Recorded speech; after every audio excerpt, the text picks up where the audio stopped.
Assalamualaikum warahmatullahi wabarakatuh. Selamat pagi, selamat siang, selamat sore anak-anakku semuanya kelas 8 ya. Pada hari ini kita berjumpa lagi dengan mapel bahasa Indonesia. Yuk kita belajar bersama, tetap semangat dan tetap jaga kesehatan ya.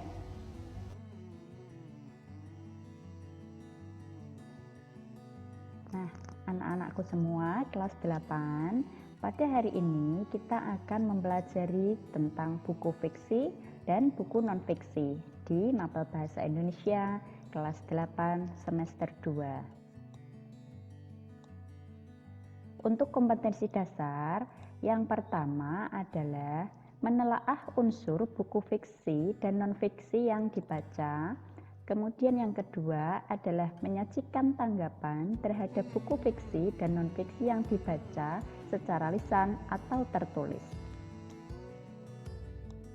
Nah, untuk tujuan pembelajaran yang akan kita capai di akhir pembelajaran ini adalah menganalisis unsur-unsur buku fiksi, kemudian memerinci unsur-unsur buku non-fiksi, kemudian membandingkan unsur buku fiksi dan non-fiksi, kemudian menganalisis daya tarik isi buku fiksi, selanjutnya memerinci daya tarik isi buku non-fiksi, dan yang terakhir adalah menuliskan komentar terhadap isi buku. Nah, kemudian kalian mungkin akan bertanya-tanya, apa perbedaan antara buku fiksi dan non-fiksi? Nah, ini akan Bu Lia uraikan terlebih dahulu untuk pengertian dari buku fiksi. Nah, buku fiksi adalah buku yang berisi cerita tentang suatu hal yang direkayasa atau kejadian yang tidak sebenarnya. Jadi, buku fiksi itu adalah buku yang isinya adalah khayalan, ya. Sebagai contoh seperti fabel. Fabel itu adalah cerita tentang binatang atau tentang hewan. Kemudian ada novel, kemudian ada roman, antologi cerpen, dongeng, komik, dan masih banyak lain-lain buku fiksi ya. Jadi buku yang dikarang tanpa melihat kejadian sebenarnya. Nah, untuk unsur pembangun buku fiksi ada beberapa bagian, yaitu yang pertama adalah bagian cover buku atau bagian sampul. Kemudian ada bagian rincian subbab buku, kemudian ada judul subbab, ada tokoh dan penokohan. Jadi kalau itu berupa cerita, di situ akan menceritakan tentang tokoh, dan penokohan adalah watak atau karakter dari tokoh tersebut. Selanjutnya ada tema cerita. Tema itu adalah ide pokok atau landasan ide dasar yang membangun cerita. Kemudian ada bahasa yang digunakan dalam buku fiksi tersebut. Yang terakhir adalah penyajian alur cerita. Untuk selanjutnya adalah buku non-fiksi. Nah, buku non-fiksi adalah kebalikan dari buku fiksi, yang artinya buku non-fiksi itu buku yang isinya ditulis berdasarkan hal nyata dan bukan rekaan atau khayalan. Jadi isinya itu berisikan tentang kejadian yang sebenarnya yang disampaikan menurut pendapat atau opini atau kajian dari penulis. Nah, contoh untuk buku non-fiksi itu ada buku ajar, buku pelajaran, kemudian biografi, autobiografi, buku jurnal, ensiklopedia, esai, jurnal, dokumenter, dan masih banyak yang lain. Nah, untuk biografi itu adalah buku yang berisi tentang tokoh yang itu ditulis oleh orang lain. Akan tetapi jika itu autobiografi, berarti yang diceritakan dalam buku tersebut adalah tokoh itu sendiri ya. Jadi yang menceritakan dalam autobiografi adalah tokoh yang menceritakan itu sendiri. Nah, kemudian untuk unsur-unsur pembangun buku non-fiksi ada beberapa bagian.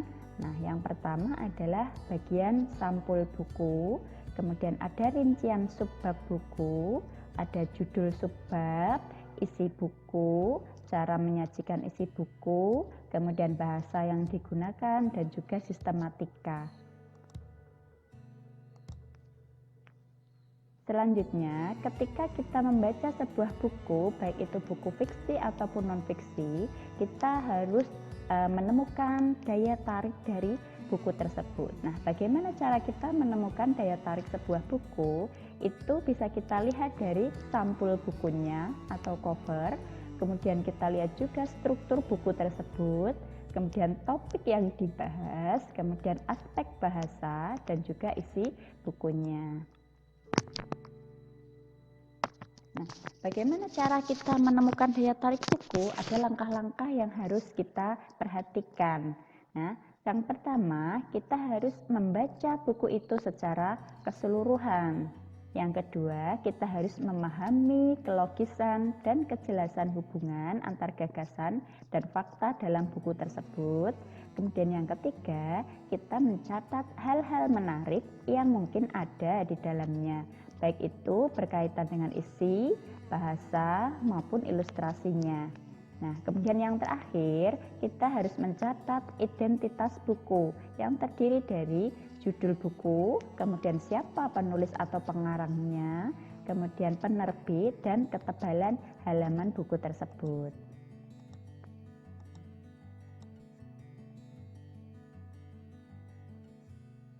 Nah, selanjutnya setelah kita menemukan daya tarik buku, coba kita perhatikan contohnya. Nah, berikut ini adalah contoh paparan daya tarik buku. Nah, kita bisa mengolah kalimat untuk menyatakan seperti apa daya tarik buku tersebut. Nah, ini contohnya.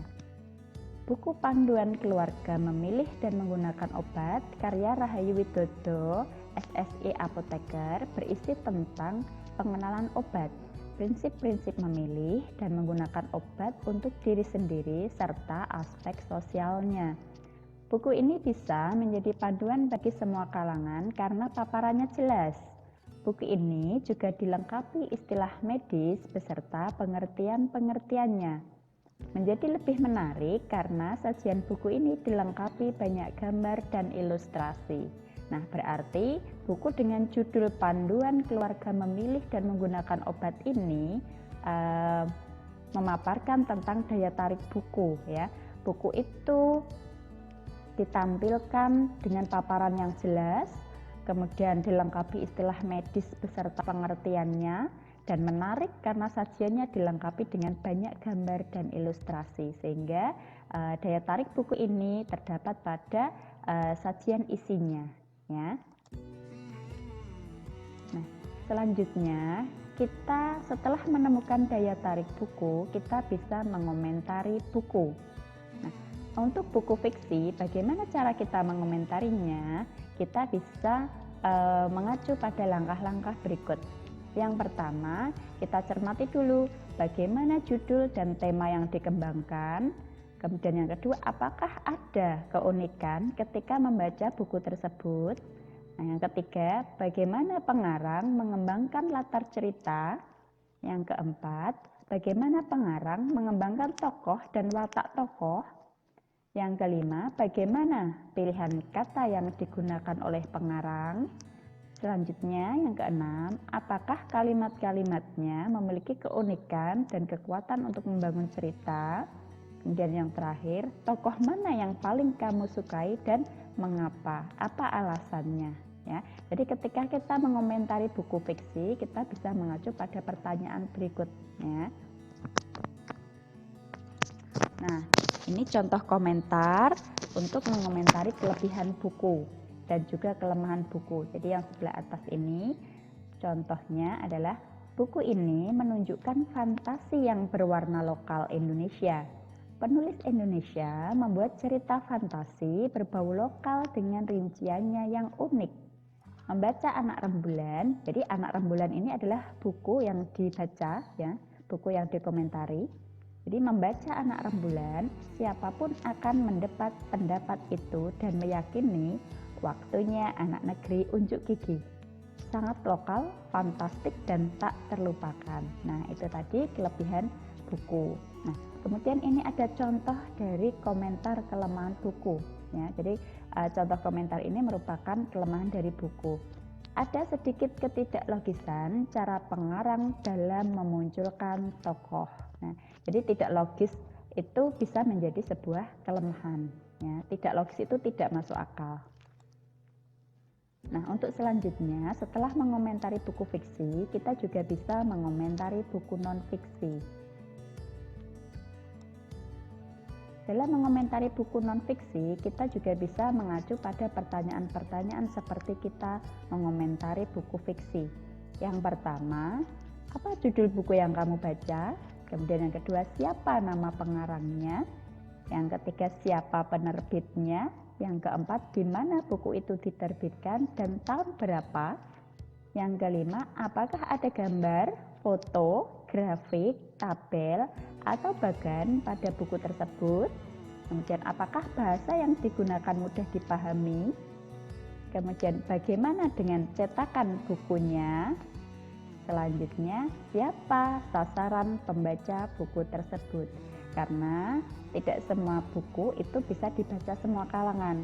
Ada buku yang hanya boleh dibaca anak-anak, kemudian ada buku yang hanya diperbolehkan dibaca oleh orang-orang dewasa. Nah, berikut ini contoh komentar buku non-fiksi. Yang pertama, komentar mengenai kelebihannya. Nah, buku ini wujud kepedulian penulis untuk mempromosikan keindahan alam Indonesia.